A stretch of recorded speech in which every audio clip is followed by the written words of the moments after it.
Just love yourself. Self-care Sunday. You're enough no matter what you do. Raise your self-esteem. Just be more positive. Is this great advice, or are these messages the very reason you hate yourself? Because you understand you should love yourself and not be so hard on yourself, but you have no idea how to do so. So you do a bit of research and you read one too many self-help books and absorb the advice of one too many influencers, and you come across these two words: self-esteem. And you're told by increasing it, you can solve all of the problems in your life. All you need is a bit more positivity. But the origins and consequences of this psychological concept are a lot darker than you think. So strap on, because we're going to explore this together. I meant strap in. Not quite sure where that came from. To understand the origins of the self-esteem movement, I have to take you back to the mid-1980s and briefly introduce you to a man called John Vasconcellos. He was the bloke who started this whole self-esteem movement, and he was a Californian politician, and he argued that most personal and social problems, such as domestic abuse, gang violence, drug addiction, poor academic achievement, or what have you, were the result of low self-esteem, and by simply raising it, it would act as a panacea for us all. In other words, the solution to all problems is self-love. But to save you the full backstory in case you find that stuff boring, he quickly turned his political campaign into a quasi-religious movement by manipulating research findings, resulting in the Western world becoming obsessed with this idea that in order to get ahead you just need more self-esteem. In the late 1980s, schools then caught onto this idea, offering participation trophies to kids, fueling the belief that no matter what you do, you're special.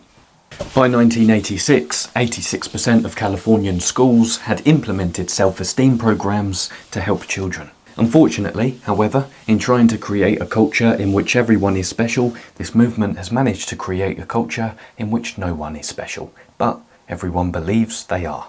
If you want to go deeper into the backstory of the self-esteem movement, feel free to check out the article I linked in the description by a famous writer who researched it called Will Storr. Wanted to give you the option to go deeper if you wanted to. But reading the fragile origin stories of this psychological concept didn't surprise me, because I've had an issue with psychologists and self-help gurus telling people to just love themselves more for a while now.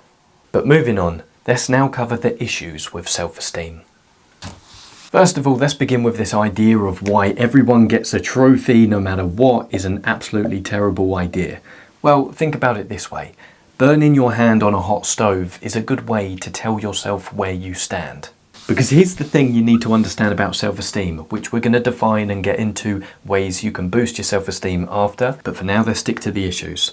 The problem is, the reason people who are well accomplished, successful, or who have overcome multiple obstacles and have certain attributes have higher self-esteem is because of all of these things. They have higher self-esteem because they're successful, because they have accomplished things. So what we're going to cover in this video, which is important that you focus on, is literally something we're going to call authentic self-esteem, which is based on a fair assessment of your strengths, your weaknesses, and your achievements.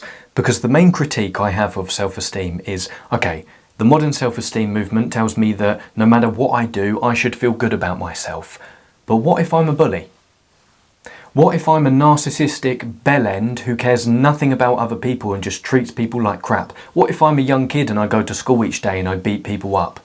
Should I feel good about myself then? In fact, when we look at bullies and the research behind them, bullies do have high self-esteem, so they convince themselves that what they're doing is justified.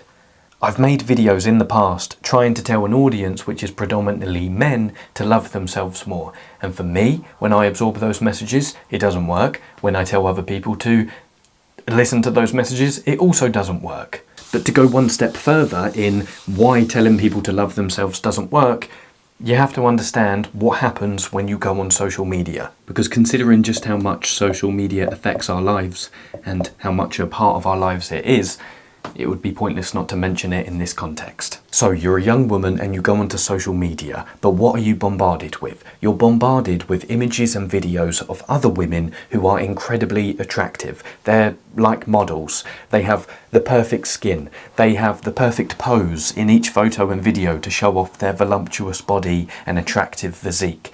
Their lifestyle seems amazing. and they're showing off their perfect skin routine or what have you.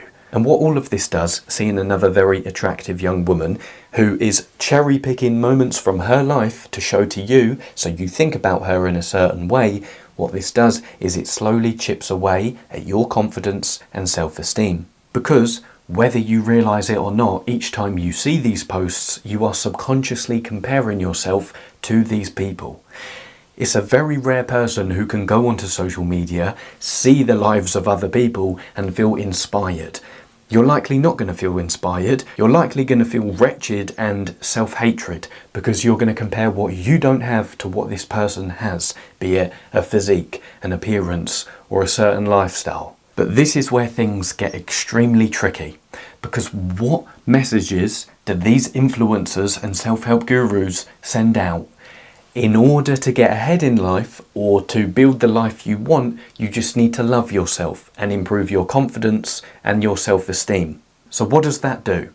It depicts your low levels of self-esteem out to be the problem in this game that is going on. But your low level of self-esteem in this context is not the problem. It's a symptom of a deeper issue, which is you are comparing yourself, your appearance, your lifestyle to someone else's. Which is why when you unfollow certain people or go one step further and stop using social media, you remove this underlying problem that your low self-esteem is a symptom of from your life. And you're met with the blissful realization of ignorance.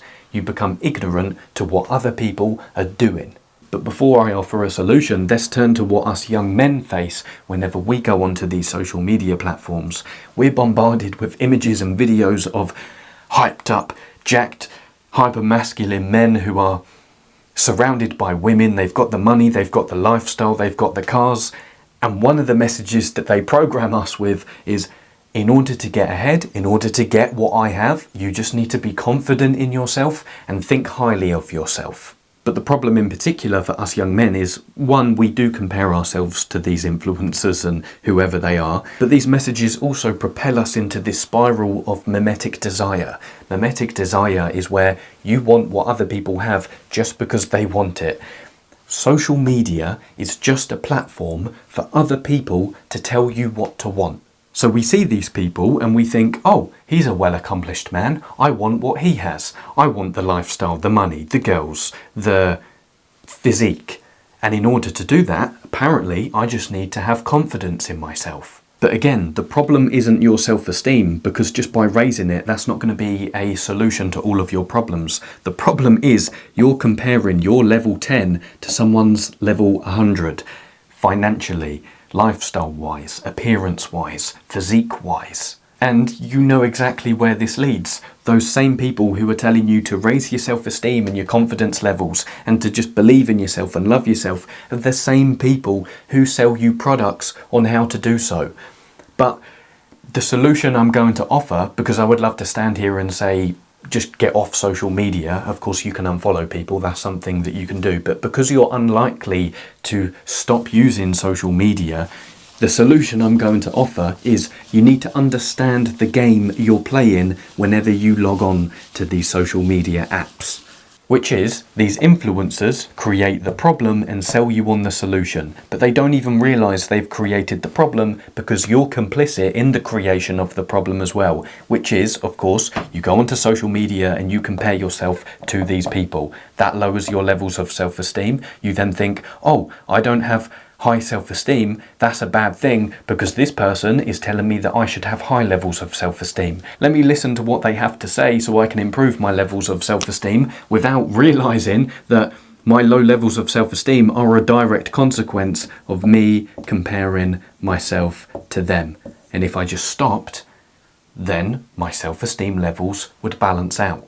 But when you understand the game, you can rise above it. So you need to understand that this is what's happening whenever you go online. As long as you stay focused on the symptom, you are going to be continuously oblivious to the problem, which is you are comparing yourself to these people who promote these messages. That's why I don't have Instagram and I refuse to get it, because I know if I got it, I would just start comparing my life and myself to the lives of others. In a few moments' time, we're going to outline some helpful definitions of self-esteem and cover some practical ways you can improve your levels of self-esteem without playing a game like that. But now, let's cover the issue with this toxic positivity that the self-esteem movement throws at us. The problem with the belief that we see so much on the internet nowadays and in self-help books, that in order to solve your problems you just need to be more positive, is that it forces you to wear a mask that doesn't always fit. And the main problem with believing that just by being positive you can solve all of your life problems is that it runs contrary to a fundamental psychological principle. What you resist persists, which is to say, the more that you avoid your uncomfortable emotions, the more they will have a grip on your life. Furthermore, by avoiding the one feedback mechanism you have to your pain, you rob yourself of the opportunity to get the feedback to recognize what you actually need to change in your life. More frighteningly, when we look at the psychological research, there's a longitudinal study which shows people who use the coping style of avoiding problems in their life find themselves in more stressful life situations 4 years later, and 10 years later show more symptoms for depression. Additionally, in this context of toxic positivity, you might have been told more than once that you need to instill affirmations in your life. But here's the problem with these pesky things. Positive affirmations only work for people who already have a positive self-image. Furthermore, if you have to say you are, you aren't.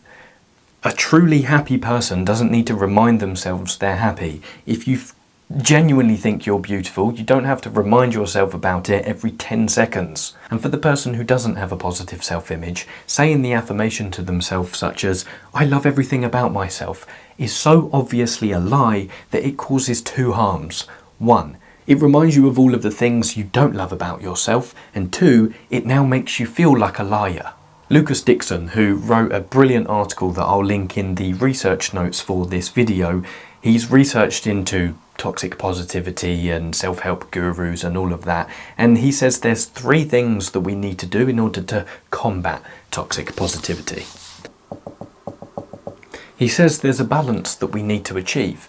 More so, think about it like a Chinese finger trap. When you put your finger inside, if you instantly try to retreat, you get trapped. However, when you lean into it, you give yourself more wiggle room to then escape. It's exactly the same with your difficult and uncomfortable emotions. Additionally, by accepting your current circumstances and not denying them with excessive positivity, you give yourself the opportunity to be relieved from them. Remember, to accept something doesn't mean you approve of it, but it's only by accepting something that you can change it. The person who accepts, "Do you know what? I'm not the best with money," can then work to improve their financial skills. The person who says, "Do you know what? I'm not actually the best at relationships at the moment," can give herself the grace to improve her communication or relationship skills. But the 3 things Lucas Dixon suggests is, number 1, notice the forced positivity from others. Notice those moments when your friends, family members or colleagues are trying to reassure you into positivity by saying things such as, "Don't worry, it will all be fine. You just need to be a bit more positive and things will work out." Also notice when you begin comparing your life to other people's life on social media. Always remember the game you're playing.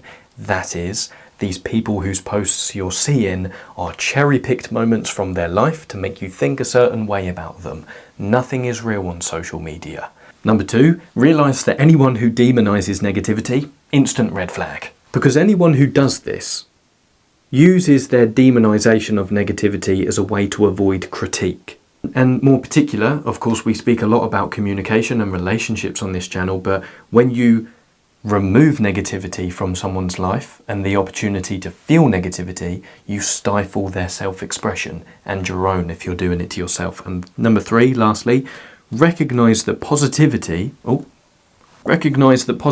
manifests in different ways for everyone. To be positive, you don't just have to tell yourself affirmations.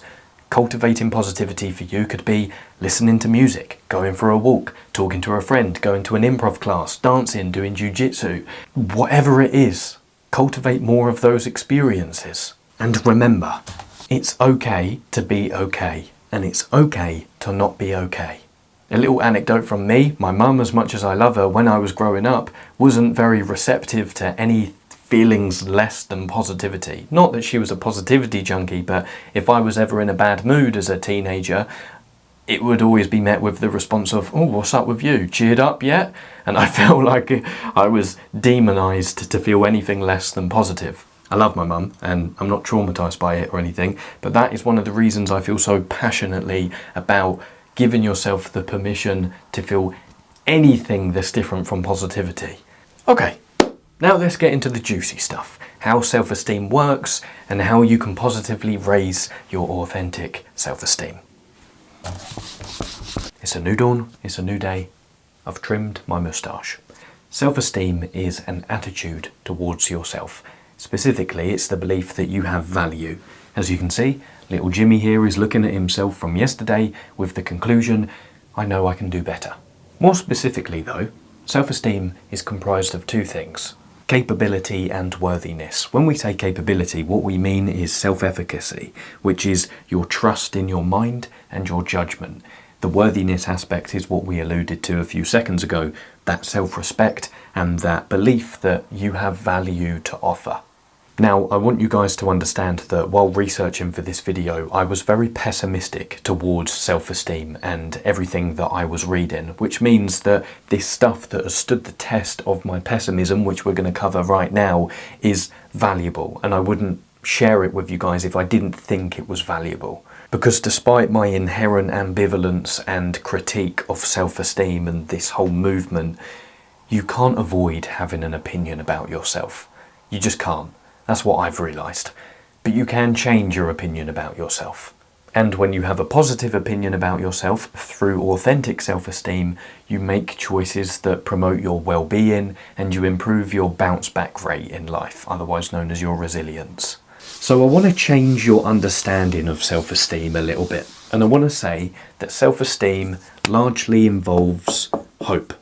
Not necessarily about your current circumstances, because if you feel like a sack of poo and you don't like yourself at the moment, then telling you to have more self-esteem right now won't help you. Because you're going to be fixated into believing that you have to approve of your present self who you don't approve of.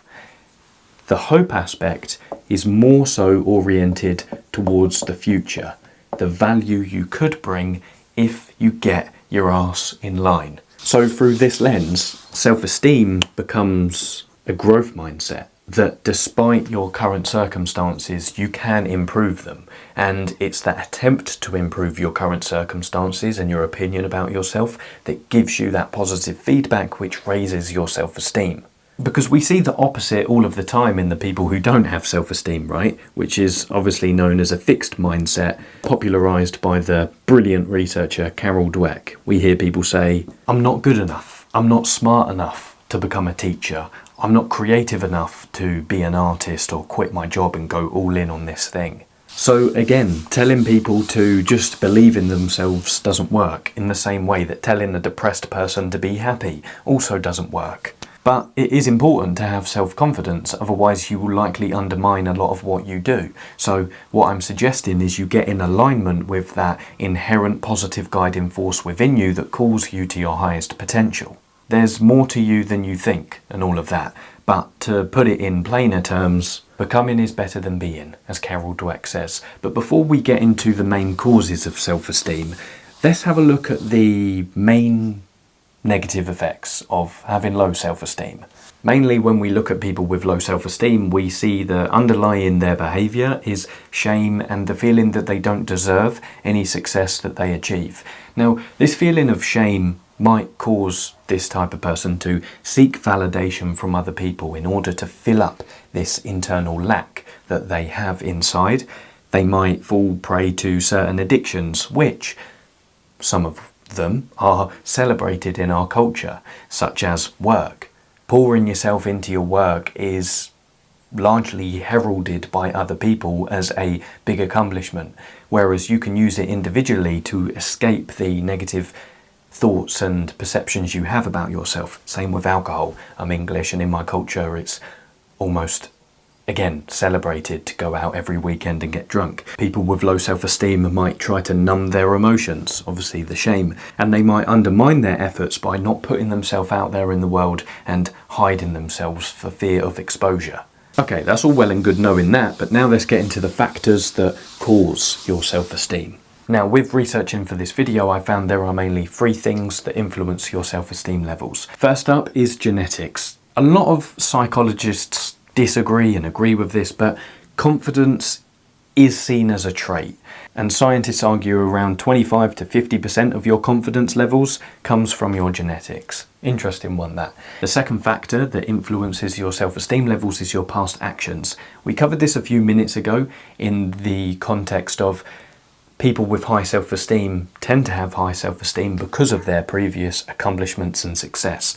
So the thing to note is your past actions drive your expectations and they reinforce particular actions and choices. Let me give you a sports example. Let's say you're a basketball player and you play a match and you perform brilliantly.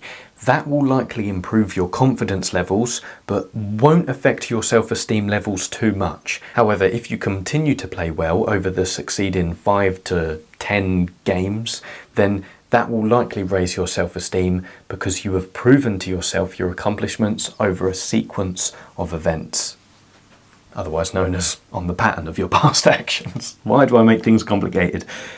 The third factor and final factor is the opinions of others. One thing that the self-esteem movement fails to clarify is just how social we are as human beings and just how susceptible we are to other people's opinions.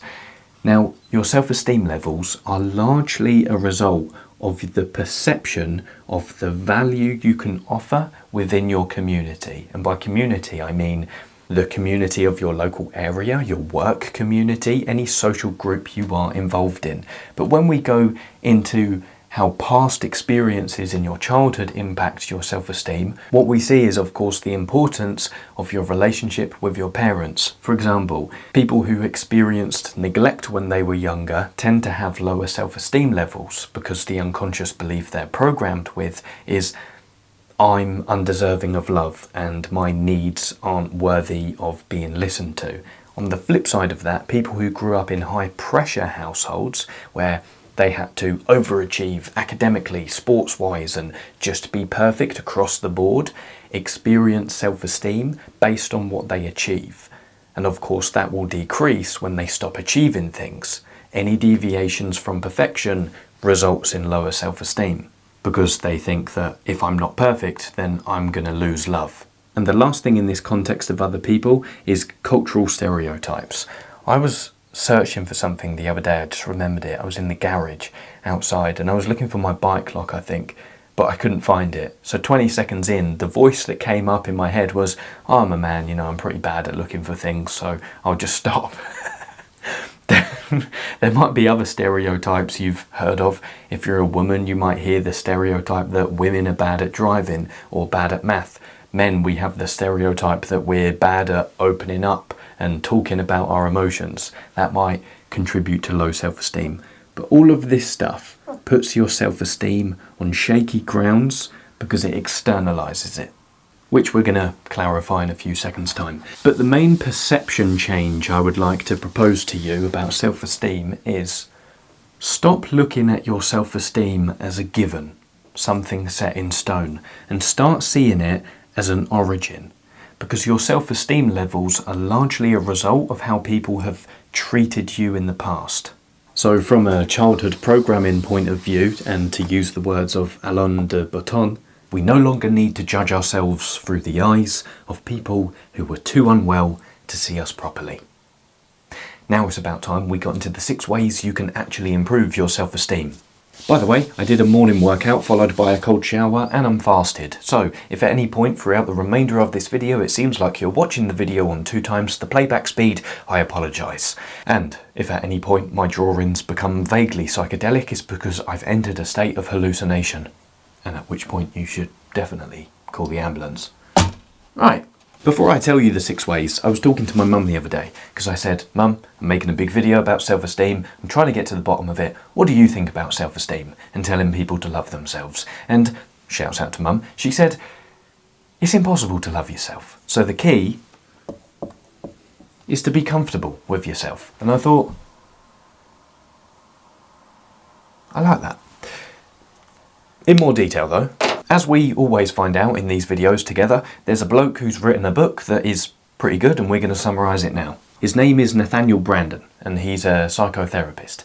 And the 6 pillars of self-esteem he talks about are: live with awareness, accept yourself, take responsibility, assert yourself, live intentionally, and act with integrity. Because if you have low self-esteem, you might be thinking, well, Lewis, where the bloody hell do I begin if I want to improve it? Well, beginning with these pillars, you begin a virtuous cycle where, by living with awareness, you accept yourself more, then you take more responsibility, which means you assert yourself more, live more intentionally, and you act with more integrity. Savvy? Because it's worth mentioning that in psychology there's something called dissonance theory, where if you act out of line with your beliefs, you'll change your beliefs so they align with your behaviour. This is kind of what we're going to hijack. Okay, point number 1, live with awareness. Look at all of the realities affecting you in your life, accept them, and act accordingly. Because what you want to avoid in this pillar here is ignorance, as our little fella is demonstrating down here. If you notice there's a problem in your life, or something that you want to change, but you actively ignore it, that's a bit of a problem. So too is it if you gather all of the necessary information you need, but you don't act on it. Because think about it this way, in terms of the decisions you make in your life. The decisions you make reflect your level of awareness. To give you an example, if you're constantly buying stuff you cannot afford, that reflects a low level of awareness. So too, if you're continuously avoiding tough conversations in your relationships. So by improving the level of awareness you have in your life, which is, to put it shortly, looking at all of the things in your life, no matter how ugly they are, and accepting them, you give yourself, again, as we mentioned at the beginning of this video, the mechanism you need to rely on in order to address the problems. All of which will improve your self-esteem because you'll act in accordance with your reality, which means you'll make better decisions. Now, in case that sounded like a load of waffle,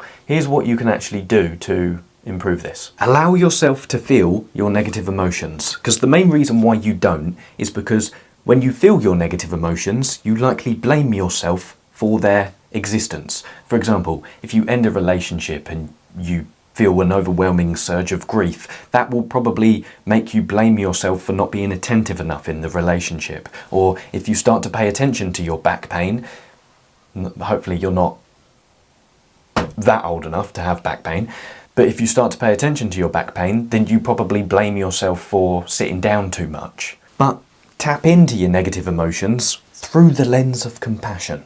Because remember what we said, what you resist persists. So if you're currently in a state of loneliness, but you hate that emotion, so you're ignoring it, by giving yourself the opportunity to tap into it and see it, no matter how ugly it is, you give yourself the feedback to see, oh, I'm not socialising as much at the moment and I have a very big social need, so let me address this. And so the loneliness becomes happy because it's been paid attention to. Okay, number 2, accept yourself. What you do here is you simply choose to not live in conflict with yourself. The one thing the self-esteem movement fails to clarify is the difference between approval and acceptance. To accept something does not mean you approve of it, which is to say you can accept the reality of your life right now and how you don't like certain things about yourself or the situation in life you're in. You can accept that, but it doesn't mean you approve of it and you want it to continue forever. Now, Nathaniel Branden says there's 3 ways you can foster your acceptance, and I'm going to add some ideas of my own, if I may. Number 1, realise that you're on your own side already. Just to play devil's advocate on all of those moments when you feel so incredibly self-reprehensible and you hate yourself. Up until this point, because I'm basing what I'm about to say on the fact that you are watching this video and you are a breathing, living organism. You've gotten yourself out of bed every morning so far. I might even go as far as to say that you've brushed your teeth as well each morning. So there is a force within you that is acting already within your best interests, no matter how lowly you think of yourself right now. Number 2, accept all your emotions and your behaviour. Remember, to accept doesn't mean you approve. Lads, Don't worry, accepting all of your emotions doesn't mean you have to become overly emotional and all of that. Because remember, you can only change what you first accept. And number 3, treat yourself with kindness. Instead of judging the way you act, question it. Why did I behave in that way? But most importantly, ask yourself, what unmet need was I trying to fulfill? For example, if you fall into a pit of doom scrolling each evening, then instead of judging yourself, simply ask that question and you might realise you're just trying to relax and chill out. So if it's not serving your life at the moment, that particular habit, replace it for one that addresses the unmet need. Right, this is going to get risky now because I'm going to add some ideas of my own. Shit! Accept your flaws. Do away with this one word. Perfect. Have I spelled that right? Yeah. Perfectionism is an attempt to alter other people's perceptions of you. It is a grasping grope of approval, with the belief driving it that if you do anything less than perfect, you will lose out on love and be undeserving of your achievements. It's an attempt to gain approval and avoid the feeling of shame. But imperfections, my lovely snowflake, does not mean there's something wrong with you. Think about it. Have you ever seen a badly designed cloud? Have you ever seen a wrong wave? But if you want some harsh truth, because I know you're into all of that stuff, here it is. You're pretty average. So am I. So are most people. And that's fine. Now there's one imagination technique you can use if you do want to accept yourself more. Take that thing you want to change about yourself or your life.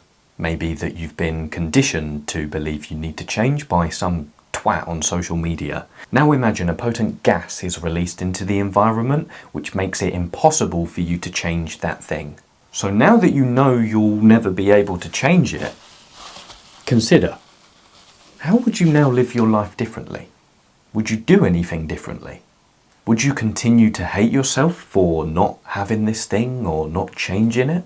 Remember, this gas isn't your fault. It just prevents you from making any change. Would you find a better way to handle this situation? Would you face it? How would you cope more effectively? How would you take better care of yourself? If you weren't worrying so much about this thing, what else would you expend your energy on? Okay, that's enough of the fucking mystical voice. Point number 3, take responsibility. Nathaniel Brandon encourages us to take an active rather than a passive stance to life. Fucking helicopter. Is that a helicopter or a plane? Sounds like a plane. Why does every twat in England have a bloody plane? Yes, so active rather than passive. Because when you take responsibility for things in your life, well, looking at it through the other lens, when you don't take responsibility for things in your life, you have no feeling of control, no action, no improvement, and no sucky.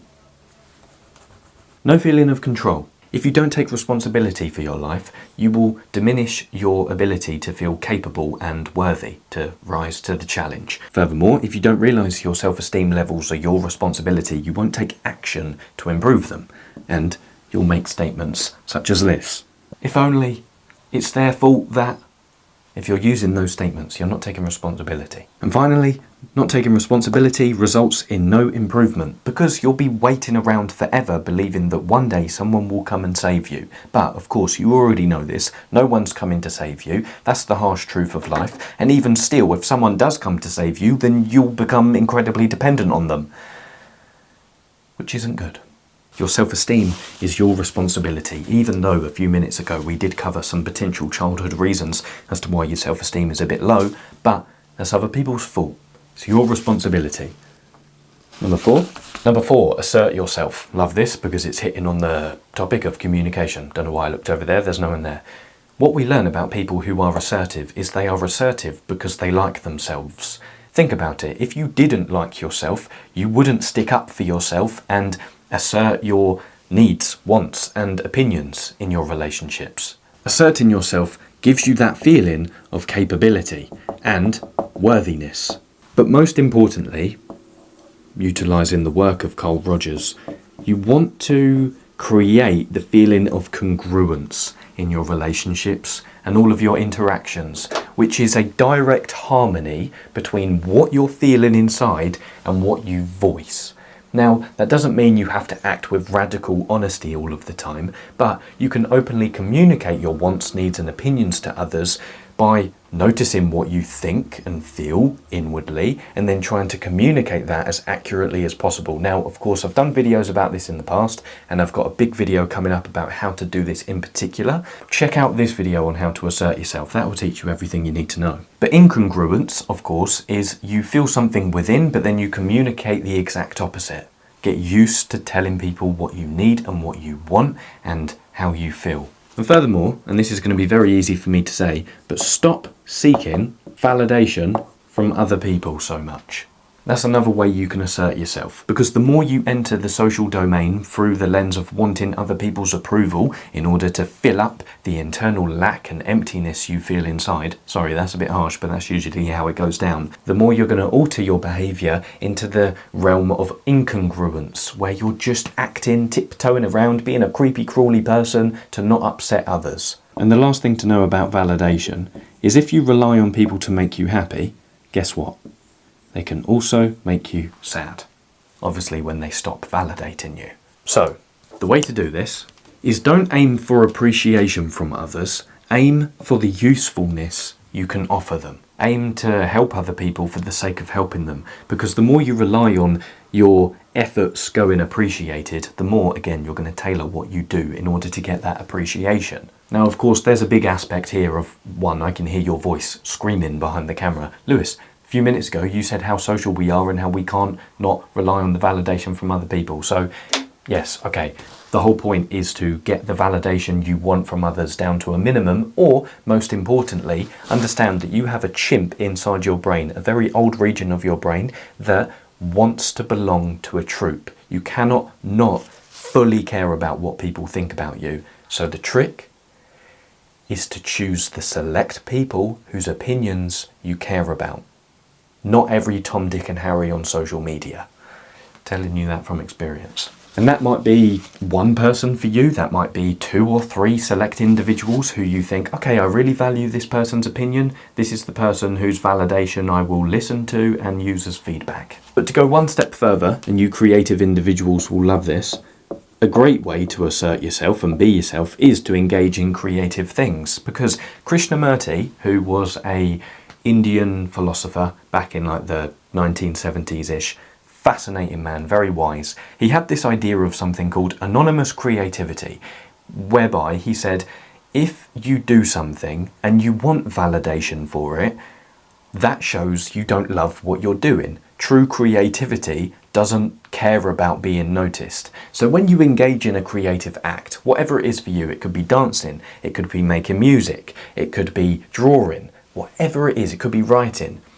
That's a great way to assert yourself because you're doing it as a full expression of who you are, not as a means to have someone say, oh my God, that's so good, well done. But the last thing I want to end this sequence on asserting yourself on is you cannot assert yourself without exposure. They come as a package deal. Oh, another helicopter. I can't believe it. I cannot believe it. I wish I had an RPG somewhere, just spy plane. Friendly RPG, inbound. Everything I do is for people, but people in helicopters,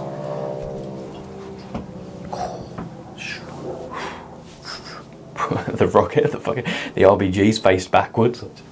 What was we saying? Yeah, asserting yourself and exposure come as a package deal. You can't have one without the other, which is to say, asserting yourself doesn't mean everyone will like your assertion. Expressing what you genuinely want, need and value will make some people run for the hills. But that's the whole point. That is how you sift out who you should actually keep in your life and who you shouldn't. Okay, 2 more points before I start levitating because I've been fasted for so long. The 5th pillar of raising your self-esteem is live intentionally. Don't just react to life. Choose your long-term goals and the values you wish to uphold. and cultivate plans in order to do so. Or through the lens of what James Clear says in Atomic Habits, decide on the person you want to be and then do that work. Because the most important thing you have to understand about setting a plan in your life and actively working to actualize it, you give yourself that feeling of self-efficacy, which is what we've been saying again and again throughout this video. Remember, self-efficacy is your belief in your capability. So when you actualize a plan or when you follow through on something, you give yourself that positive feedback of, oh, I now have the confidence because I've done that thing, which means I now have the self-esteem behind me to do things like that in the future. For example, if you learn one language, you now have the confidence in your ability to learn any language because you've nailed the process. So remember what we said in a couple of sequences ago, becoming is better than being, as Carol Dweck says. I wanted to change your self-esteem perception away from present focused and more towards what you can achieve in the future. And lastly, when it comes to deciding on things or avenues you should pursue in your life, I want you to really understand the definitions of a strength and a weakness. A strength is anything that makes you stronger after you do it. A weakness is anything that makes you weaker after you do it. For example, you can be great at math, but you hate it. So that's a weakness. You can be a brilliant basketball player, but every time you're forced to play a game, you feel drained after.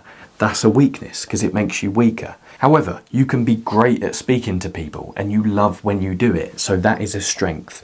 I just wanted to give you that point of reference for framing when you're considering potential avenues to go down in your life. And I'm just thinking about it now. Remember what we said before we dive deeper into these 6 pillars. They all start a virtuous cycle of linking to each other, because the more intentionally you live your life by making your own decisions, the more responsible you feel for them, all of which enables you to accept yourself more, meaning you live with more awareness, all of which increases your self-esteem, because each step forward you make in life is based on who you genuinely are and who you are genuinely becoming. Enough of the poetry though. Point number 6, finally.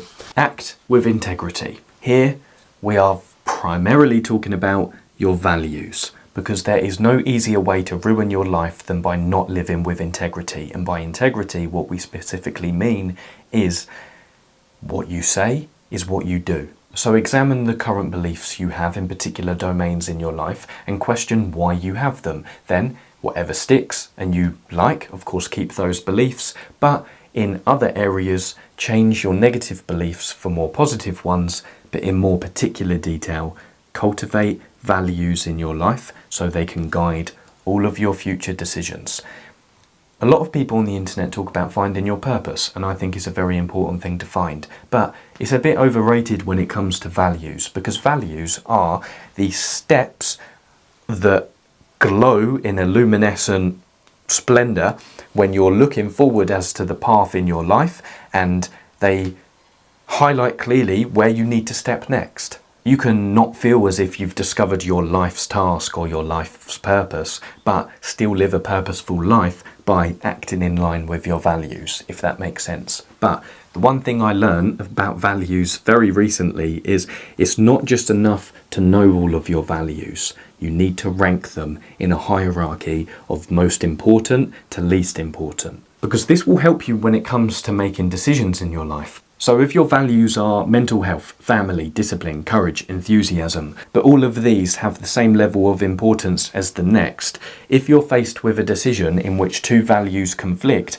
you're going to really struggle to make that decision. For example, if your family want you to do something that contradicts with your mental health, which one do you prioritize? But if you have them in a structured hierarchy with mental health at the top, you can realize that no matter what your family want you to do, you're never going to compromise your most important value. So that's how you act with integrity. You highlight your values and you just aim to uphold them each and every day. If you want a philosophical exploration into the opposite of this, I recommend reading Albert Camus' book, The Fall, which F-A-L-L, which is a real deep philosophical exploration into a man who doesn't live with integrity. So those were the 6 pillars of self-esteem, as highlighted by Nathaniel Branden. If you want to improve the self-esteem of others in your life, whether you're a manager, a team leader, you have children, or friends who you want to improve the self-esteem of, just encourage them to take more initiative and responsibility in their life. Because to herald the point again, the more responsibility and initiative you take, the more you feel accountable to your decisions, which means when you follow through on them, you give yourself that feedback of positivity. I've done something. Now I feel good about myself. Let me continue doing things that make me feel good about myself. So, we've covered a lot in this video so far, and there's been a lot of information, but I really want to be done with this topic forever and never have to revisit it. So, in order to clarify one important thing, we're going to finalize this video by differentiating between pride and narcissism. Because you might be thinking, at what point does believing in myself become dangerous? Utilising the work of another fantastic psychotherapist, Leon Garber, whose work I will put a link to in the description of this video, he says that pride comes before self-esteem, and pride is that feeling of joy you experience after a personal or a collective achievement. The reason pride comes before self-esteem is because, going back to the example we gave about basketball about 10 to 15 minutes ago, if you have one good basketball performance, you'll feel proud. But if you continue to have good basketball performances, you'll convince yourself that you're a good basketball player, enhancing your self-esteem. But here's where things get a little bit tricky, because we have to introduce a popular word online nowadays. Narcissism. At what point does pride become narcissism? Well, we need definitions. So, what we mean by narcissism is narcissistic personality disorder, which is characterized by the exaggeration of your self-importance. Narcissism isn't the feeling of being proud after passing an exam or doing well on a particular day at work. It's the belief that no matter what you do, you are the most important person, and no matter what room you enter, you are the smartest person in that room. And the tricky thing we haven't mentioned already is the intense religious underpinnings to this word we have in our culture, pride. And rightly so, because of course many Christians see it as one of the deadly sins, and we're often warned against cultivating any sense of pride. But it's hard to imagine a world in which Einstein never felt proud of his achievements and motivated to discover more, or football teams never feel proud of their winning the title and thus spell themselves into forward positive momentum, or that you never feel proud of anything you do in your life. So what the therapist Leon Garber proposes, of course running contrary to a lot of cultural narratives, is you can feel proud of an achievement without exaggerating your value. Appropriate pride doesn't have to snowball into fragile narcissism.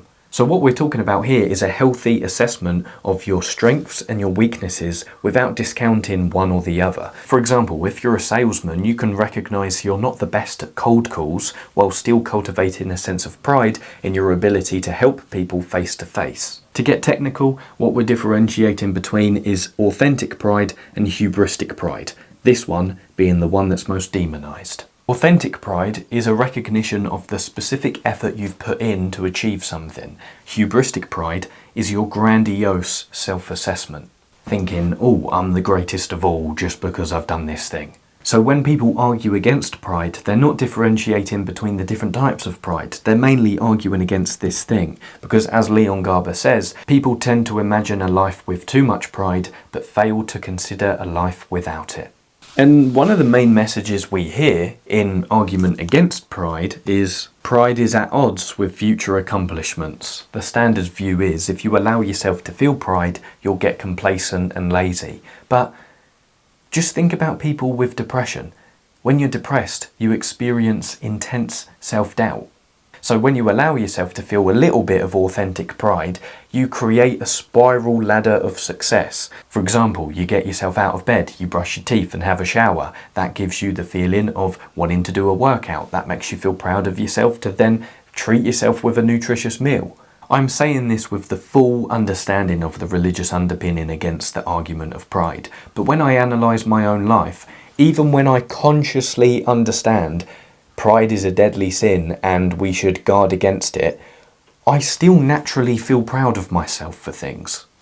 I don't know whether that's I have to go deeper into my spiritual development, but I just can't see a life in which no one feels proud of anything they do. So, how can you cultivate authentic feelings of pride and guard against narcissism? Well, Leon Garber says there's a few things you can do. The first thing you need to do is you need to challenge your underlying beliefs and assumptions, as always. You might think, if I feel satisfied and proud, won't it sap my motivation? The short answer is no. Think about the hedonic treadmill we're always running on as human beings, always chasing for the next thing and next thing, never satisfied. It's not within our nature to be satisfied as human beings. Your personality traits don't change that much throughout your life. So if you are the type of person who's a high achiever and a go-getter, you're likely always going to be that way. Number two, you might think, won't feeling pride make me a bad person or a narcissist? The trouble is that religion creates this dichotomy between good and bad, in the sense of it sees people as either good or bad. But regardless of religious views, because we're talking about it from a psychological lens, is anyone ever truly good? Your authentic pride doesn't have to conflate with your belief in God. Remember, it's a fair assessment of your strengths and weaknesses. Thirdly, you might consider, did I dismiss an achievement because I didn't see it as good as another? This is something known as disqualifying the positive. It's something your brain does where it ignores positive feedback and it only focuses on the negative. But to combat this, compare your current achievements to previous smaller ones, not things of higher magnitude. And lastly, you might think, am I denying myself pride because of unrealistic expectations? By unrealistic expectations, we mean perfectionism, which is of course very toxic. Through the lens of perfectionism, you'll postpone your feelings of pride until you achieve perfection across the board. But perfectionism is incredibly context dependent, which means if you're waiting to achieve perfection across the board, you're going to be waiting forever until you allow yourself to feel pride. Think about it from an evolutionary point of view. An animal in one environment develops a thick fur, which means in a warmer, hotter environment, it's not able to flourish. Your perfectionism has adapted itself for you to thrive in one situation, and it doesn't carry across in other situations or environments. So train yourself, no matter how hard it is, to celebrate your smaller accomplishments. The second thing you might like to do is something called mental time travel. Imagine your younger self thinking about who you are today. Would they feel proud of you? Would it surprise them to know the person you've eventually become and becoming? If that's hard to imagine, reflect back on your previous achievements. Could your younger self have imagined you achieving all of those things? Look at yourself through the eyes of your younger self and marvel at who you are. And at times you might be annoyed at the speed at which you're changing. But again, think about evolution. Does evolution happen quick or slowly? Happen slowly.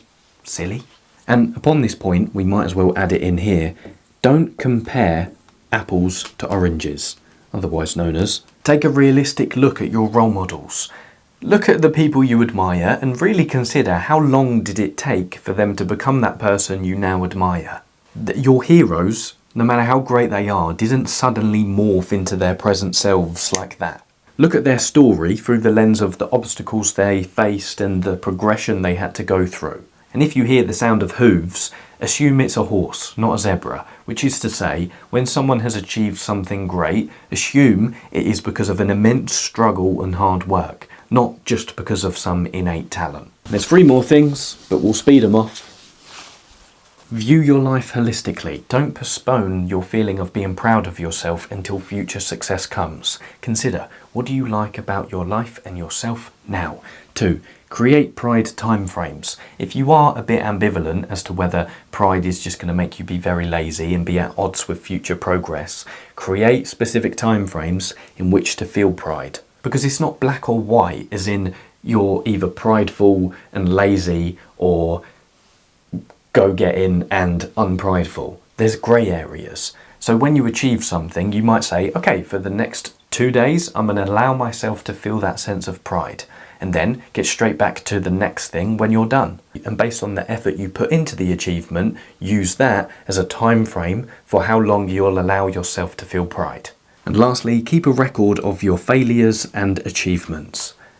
Narcissism does not allow the recognition of weakness and failures. So if you're worried about allowing yourself to feel prideful and slipping into the slippery slope of narcissism, each strength and thing you're proud of that you record, put a corresponding failure and weakness to balance it out.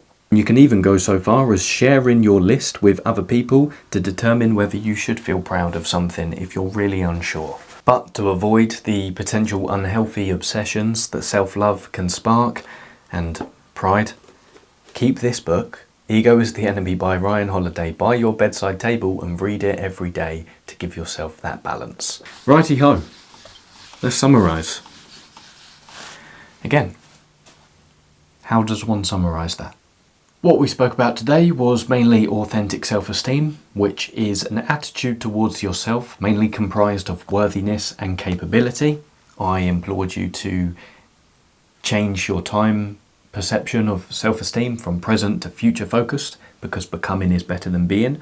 Mainly I want you to remember to love yourself, behave in ways you admire.